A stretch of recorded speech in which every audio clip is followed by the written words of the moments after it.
absolute horseshit performance from Manchester United sees us go 1-0 down against West Bromwich Albion today. Really poor from Manchester United today. Dog shit, to be honest.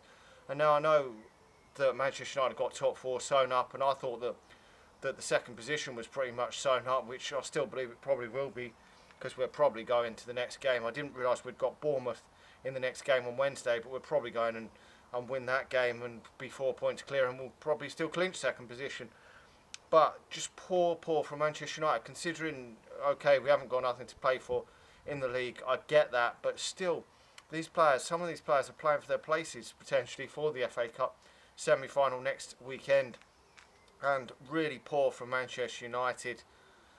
Just no cutting edge, no real pace about the attack. Really flat from Manchester United today, and we didn't really deserve to win that game. For me, yes, we were the better team throughout the game because we've just got better players on the pitch, and we're at home. Should expect Manchester United to be the attacking team at Old Trafford, and we were from large parts of the game. We had the majority of the ball possession in their half. They had the best chance though of the first half, putting a decent save from David De Gea. Second half, we've had one plucked away from Ben Foster from a really good header, but they've scored the goal from a corner, and Manchester United have lost. After that, you pretty much could tell that Manchester United weren't going to get back in the game. Never really threatened, nowhere near enough for the amount of dominance we had in that game, which is poor. Yes, West Brom defended very, very well, but really poor that Manchester United couldn't create nowhere near enough clear-cut chances. And that was reminiscent of games under Van Gaal, which was really poor. I know we haven't got anything to play for, and getting up for that Manchester derby was much bigger and easier to get up for, but you've got to get up for these games at home, because, as I say, players are playing for their places, and some of these players, I'm not sure if they're, okay, this was almost a full-strength team, to be honest, but still, from what we've got available, but still, some of these players are playing for their places for next season and for that cup game. You're looking at the likes of Chris Smalling, Ashley Young's playing for his place really in the team for next season. So is Antonio Valencia, Anthony Martial, who come on in the second half. He's playing for his place at Manchester United now, and it looks like he's going to be on his way out. So there is a lot of question marks in and around this team. We have brought Martial, Rashford and Lingard on to try and inject something, some pace, and just something into the game, which was just drab for Manchester United. It really was poor, and it just didn't happen today. Now, it will probably have no bearings at all on what happens next Saturday, because Tottenham also didn't beat Manchester City. That was a harder game, but they were at home as well and got beat 3-1, so it probably will have no bearings. These two teams, obviously, both Manchester United and Tottenham, have cemented in that top four, so to be honest, neither side are going to give a shit if we get through to the final of the FA Cup.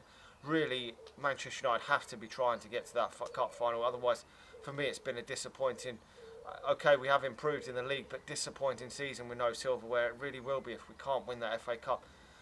And at least two out of the top three teams that are left in it are going to be disappointed this season. But we will have to just wait and see what happens next weekend. We go into the Bournemouth game, obviously on this back of this horrendous performance and result. I mean, our home form has been pretty good over the last 2 years. We've only lost 3 games at home up till this game, so it was a bit disappointing. You just want to see Manchester United play well and score goals, to be honest. That's what you just want to do, but it's not to be today. If there's ever a game you want to lose, it would be this one and not that one next Saturday. So that's the only hope that we've got, that we can win that game next weekend.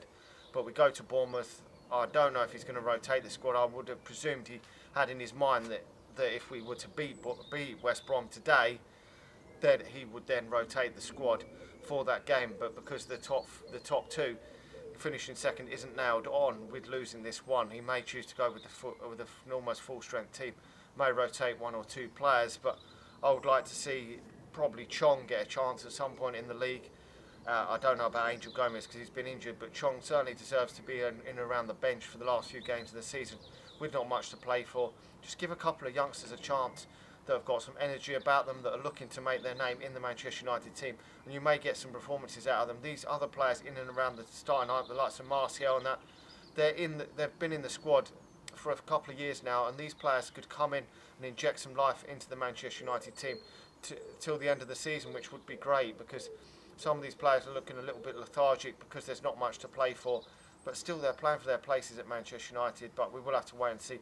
But I've got a feeling he might go for almost full strength team against Bournemouth, to try and get the job done to seal that second position. But to be honest, second and third, it doesn't really make any difference for me. Manchester United, I would sooner finish fourth if it meant winning the FA Cup, to be honest, because getting a bit of silverware is what it's going to be now for Manchester United. I would like some silverware to salvage the season. Anyway, let me know your thoughts on this game. Are you disappointed with the result? Do you even give a shit about it? Do you care just about that Tottenham game? And what's your thoughts on Paul Pogba? Paul Pogba getting oofed off again today. Not a good game from Paul Pogba. And question marks are going to be asked again there about that. Well, we will just have to wait and see what happens. Anyway, let me know your thoughts on the game. Like the video, subscribe to the channel if you're new, and I'll talk to you all again soon. See you.